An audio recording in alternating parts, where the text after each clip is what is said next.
The night my friend set me up with Emma Collins, I realized something very simple about people. Some of them don't want romance. They want an audience. My name is Adam Reed. I'm 34, and by that point, I had been single long enough for everyone around me to treat it like a community problem. My sister sent me profiles. My coworkers made jokes. My friends gave speeches about getting back out there like dating was a public service I had been neglecting. I wasn't bitter, just tired. I had gone through a quiet breakup the year before with a woman who loved the idea of a stable man until stability looked too much like normal life. No scandal, no betrayal, just two people slowly admitting they wanted different futures and pretending that made it painless. After that, I stayed away from dating for a while, not because I was broken, because I was finally peaceful. Then my friend Mark invited me to dinner. Small group, he said, nothing weird. That should have warned me. Nothing good has ever followed the phrase, nothing weird. The restaurant was one of those trendy downtown places where the lighting was low enough to hide regret, and the menu used too many adjectives for potatoes. When I walked in, Mark was already at the long table with his wife, two other couples, and one empty chair beside a woman I didn't know. She looked up when I arrived, and before anyone said a word, I saw the setup. Not because she did anything wrong, because the room did. That tiny shift people make when they think they're about to watch something interesting. The quick glances, the suppressed smiles, Mark's wife suddenly becoming very invested in her drink. One guy at the end of the table leaning back like he had bought a ticket. The woman beside the empty chair seemed to notice it too. Her name, I learned a second later, was Emma. She was around my age, maybe early 30s, with warm brown eyes, shoulder-length dark hair, and a navy dress that looked simple in the best way. She was plus size, yes, but that wasn't what stood out first.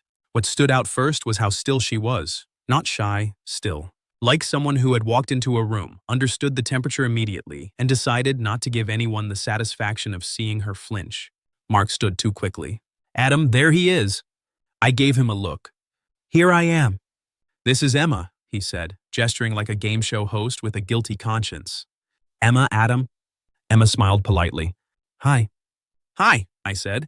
Then Mark added, we thought you two might, hit it off. The table went too quiet. There it was.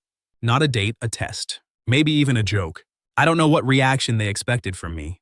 Discomfort, probably. Some awkward laugh, a polite escape. Maybe they thought I'd be shallow enough to make them feel superior for noticing it. Instead, I pulled out the chair beside Emma and sat down. Good, I said, because I was hoping there'd be at least one person here I hadn't already heard tell the same 3 stories. Emma looked at me. Really looked. One corner of her mouth moved like she was trying very hard not to smile. Mark blinked. Wow, starting aggressive. You invited me to a surprise dinner with witnesses, I said. Aggressive feels appropriate. That got a couple of laughs, but they were nervous now. Good. Emma picked up her water glass and said, for the record, I also was told this was a normal dinner. I turned to her. So we were both lied to. Apparently, strong foundation. Her smile came through this time, small, sharp, beautiful. That was when I knew this evening might not go the way the room expected. For the first 20 minutes, people tried to behave normally and failed. Conversations kept detouring toward us, then away from us, like everyone wanted to check whether the chemistry experiment had exploded yet. Emma handled it with more grace than they deserved. She worked as a high school art teacher. She had once accidentally ordered 70 pounds of clay instead of 7 because the supplier's website was designed by a raccoon with Wi-Fi. She loved old bookstores, hated cilantro, and had an extremely specific theory that every bad first date could be identified by how a man treated the waiter in the first 10 minutes. That seems harsh, I said. It's generous, she replied. I used to give them 20. I laughed for real, not polite laughter, real laughter. The kind that made Mark glance over with an expression I couldn't read. Maybe confusion, maybe disappointment. Maybe the uncomfortable realization that the person he thought would be the joke had become the most interesting person at the table. Then one of the husbands, Brad, opened his mouth and confirmed my lowest expectations. He leaned back, grinning, and said, So, Adam, be honest. Is Emma your usual type? The table froze. Emma's face didn't change much, but I saw her hand tighten around her fork. That was the moment, the one the night had been building toward. The moment where everyone found out what kind of man I was willing to be when a woman's dignity was on the table and people expected me to laugh along. I set my drink down slowly. Then I looked at Brad and said, No. The room went silent. Emma looked down. And before that silence could turn cruel, I finished. She's smarter, warmer, and funnier than most women I've been lucky enough to sit beside. I turned slightly toward her, not performing, just making sure she heard me clearly. So, if you're asking whether I usually get set up with someone this interesting, the answer is no. Nobody moved. Brad's grin died first. Mark's wife stared into her glass. Emma lifted her eyes to mine, and for 1 second, all the noise in the restaurant seemed to fall away. Then I looked back at Brad. And if you were asking something else, I said calmly, don't. That left the whole table speechless, exactly like the title promised. But Emma? Emma smiled, not the polite one from before, a real one. And then, with perfect calm, she said, well, that was unexpected. I picked up my menu. Good unexpected, or we should escape through the kitchen unexpected. She leaned closer, just slightly. Ask me again after dessert. And for the first time all night, I forgot the room was watching. Dessert became the safest deadline I'd ever been given. Not because the room got easier, because Emma did. Once Brad's comment had been shut down, the table lost its appetite for cruelty and spent the next half hour pretending the whole thing had never happened. That was always the pattern with people like that. They loved a sharp moment until it required accountability. Emma didn't make it easy for them. She didn't storm out. She didn't shrink. She didn't reward anyone with visible damage. She simply turned toward me and started talking like the rest of the table had become background music. So, she said, unfolding her napkin again, what do you do when you're not rescuing blind dates from social experiments? I manage operations for a regional bookstore chain. Her eyes lit up. You're kidding. I rarely start with my most seductive fact, but yes, that is actually dangerously close to seductive. I laughed. Books? Books, logistics, and access to staff recommendations, please. That's a power combination. That was how we got from awkward setup to first real conversation. She asked good questions, not the job interview kind, that made you reveal things by accident. She wanted to know what book I judged people for pretending to like, which store in our chain had the best atmosphere, whether I believed people bought books for who they were or who they wanted to become. I told her both. She smiled like that answer pleased her. Then she told me about her students, not in the heroic teacher way some people perform, but with real affection and frustration mixed together. One kid who only drew dragons but made them emotionally specific. One senior who had painted a portrait of her grandmother from memory and made the whole class go quiet. One freshman who kept hiding tiny cartoon frogs in every assignment like an artistic signature. By the time dessert menus came, I had forgotten half the table existed. That apparently bothered Mark. He leaned in with a forced grin and said, wow, you two are really hitting it off. Emma looked at him. Was that not the plan? His grin twitched. No, of course. I just mean you seem surprised, I said. Mark looked at me. I held his gaze, not angrily. Anger gives people too much drama to hide behind. Just steadily. He cleared his throat and looked away first. Good. Emma noticed. Of course she did. When the waiter came, she ordered chocolate cake and 2 forks without asking me. I looked at her. Bold assumption. You defended my honor. You've earned shared cake privileges. Is that the system? It is now. The cake arrived, and for a while the evening was almost normal. Better than normal, actually. She had a dry sense of humor that kept sneaking up on me. She made fun of herself without putting herself down, which was a difference I respected immediately. And every time I caught the table watching us, she seemed less embarrassed and more amused. Still, I could feel there was something under it. Something she was holding carefully. It came out after dinner. People started gathering coats, checking phones, splitting the bill with the emotional intensity of a treaty negotiation. Emma slipped her purse over her shoulder and said, I'm going to get some air. I followed 2 minutes later after giving Mark a look that said our conversation was not over. She was outside under the restaurant awning, arms folded lightly, city light catching in her hair. She looked calm. Too calm. I stopped beside her. You okay? She smiled without looking at me. That question has become very popular tonight. That's not an answer. No. She looked at the sidewalk. I'm okay. I'm also tired of being okay in rooms where people expect me not to be. That was a sentence with history behind it. I didn't rush into it. She glanced at me. You handled Brad well? He made it easy. No. Her voice softened. He made it familiar. That hit harder. Emma took a breath and let it out slowly. I knew what this was 5 minutes after I sat down. Maybe earlier. Mark's wife kept over smiling and Brad looked like he was waiting for a reaction. I almost left. Why didn't you? She looked at me then. Because you walked in. My chest tightened. Not because it was romantic, because it was trust given before I had earned much of it. I thought, she continued, Maybe if you looked disappointed, I'd excuse myself, go home, and delete 3 phone numbers before midnight. And if I didn't, then maybe dinner would be interesting. I smiled a little. Was it? She looked at me for one long second. It became interesting. The door opened behind us. Mark stepped out, hands in his jacket pockets, wearing the uncomfortable face of a man who knew he needed to apologize, but hoped the sidewalk might do it for him. Hey, he said. Adam, can I talk to you for a second? Emma looked between us. I can give you 2 space. No, I said. You can stay. Mark's face got worse. Good. He deserved witnesses too. He rubbed the back of his neck. Look, I didn't mean for anything to get awkward. Emma let out a quiet laugh. That is an incredible sentence. Mark glanced at her, then back at me. I just thought you two might be good for each other. That part could be true, I said. The problem is, you invited us like people and watched us like entertainment. That landed. Mark looked down. Brad was out of line, he muttered. Yes, I said. And everyone who sat there waiting to see what I'd do was right there with him. He didn't have an answer. Emma did. She stepped slightly forward and said, For what it's worth, I don't need anyone punished. I just need fewer people confusing cruelty with honesty. Mark looked properly ashamed then. Finally, I'm sorry, he said. Emma nodded once. Accepted. Not erased. That sentence made me look at her again, because that was the kind of strength people miss when they're too busy judging what's easy to see. Mark went back inside after that, leaving us alone under the awning. For a moment, neither of us spoke. Then Emma looked at me and said, You know, I had a speech ready. For him? For the table. For all of them. It was very good. Sharp, devastating, possibly too long. What happened to it? She smiled. You ruined it. I apologize. No, you don't. No, I admitted. I really don't. Rain started lightly then, soft enough not to run from. Emma looked up at it, then back at me. So, she said, you asked earlier. Good unexpected or kitchen escape unexpected?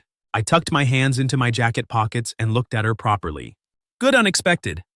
Her smile came slowly, warm this time.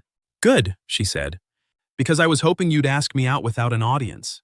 And just like that, the entire night stopped belonging to the people who set us up.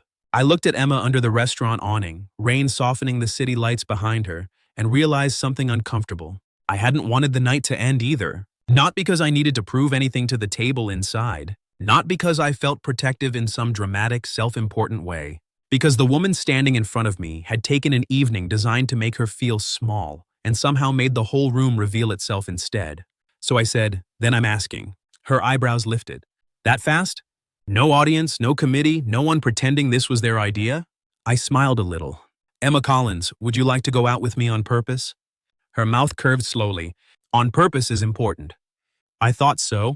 She looked past me through the restaurant window, where Mark and the others were still gathered near the bar, trying very hard not to stare and failing badly. Then she looked back at me.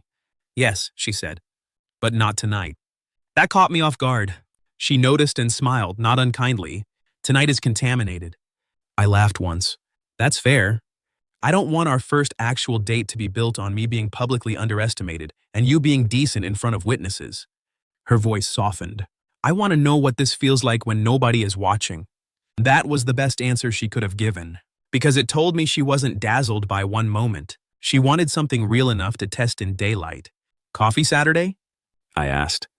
Bookstore first, she said immediately. I stared at her. What? You manage bookstores. I teach art. If you take me somewhere boring, I'll lose respect for you. That's pressure. That's standards. I smiled. Bookstore Saturday, then coffee. Good. A car pulled up to the curb behind us. Emma glanced at it. That's mine. I didn't want her to leave yet, which felt ridiculous after one strange dinner and a chocolate cake negotiated by fork. But I also liked that she was leaving on her own terms. Before she stepped away, she turned back to me. Adam? Yeah? Thank you for what you said in there. You don't have to thank me for not being cruel. No, she said, but I can thank you for being precise. Then she got into the car and left me standing under the awning with rain on my jacket and the very strong sense that Mark had accidentally done one useful thing in his life. Saturday came slower than it should have. I spent Friday fielding 3 texts from Mark. I really didn't mean it that way. Brad was being Brad. You're mad, aren't you? I answered the last one. I'm disappointed. That's worse. He didn't respond after that. Good. Emma met me at the downtown branch at 11 o'clock, wearing jeans, a rust-colored sweater, and a denim jacket with paint on one sleeve. Not styled, not trying too hard, just herself. That was the thing I noticed first. She looked comfortable in her own skin in a way the dinner table had tried and failed to disturb. Before we begin, she said, I judge people by what section they drift toward first. High stakes. Extremely. We spent 2 hours in that store. 2? She pulled books from shelves and told me which covers lied. I showed her the staff recommendation wall and explained how one 80-year-old regular could destroy our entire ordering strategy by recommending a mystery novel to half the neighborhood. She made me pick a poetry collection. I made her pick a cookbook. Neither of us bought the books we came in thinking we wanted. That felt like a sign. Afterward, we went to a small cafe around the corner, the kind with mismatched chairs and a window seat that made people accidentally honest. Halfway through coffee, Emma stirred her drink and said, Can I ask something awkward? Given our origin story, I think we're past normal. She smiled, then got serious. Did you feel like you had to defend me? I could have answered quickly. I didn't. No, I said. I felt like Brad tried to make you the punchline of a joke I didn't agree to hear. Her eyes stayed on mine. And if I had handled it myself? She asked. I would have enjoyed watching him suffer. That got her.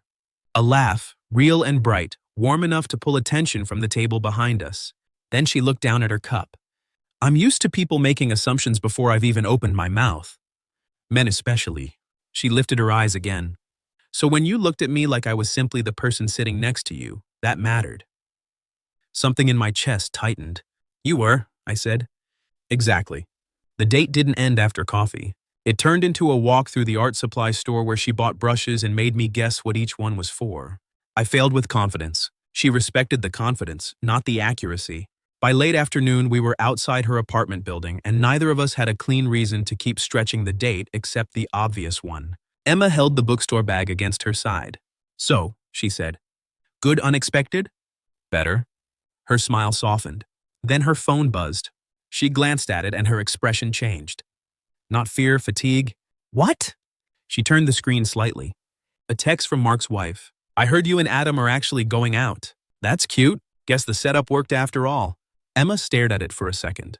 Then she looked at me and said quietly, I really don't want them thinking they get credit for this. I looked at the message, then at her. They don't. Her eyes searched mine. No, they created a bad room. I stepped a little closer. You created everything worth staying for. The expression that crossed her face then was softer than anything I'd seen from her yet. Before either of us could say more, she slipped her phone into her pocket and whispered, Then come upstairs for tea, Adam. I'm not ready for this date to be over. I went upstairs for tea.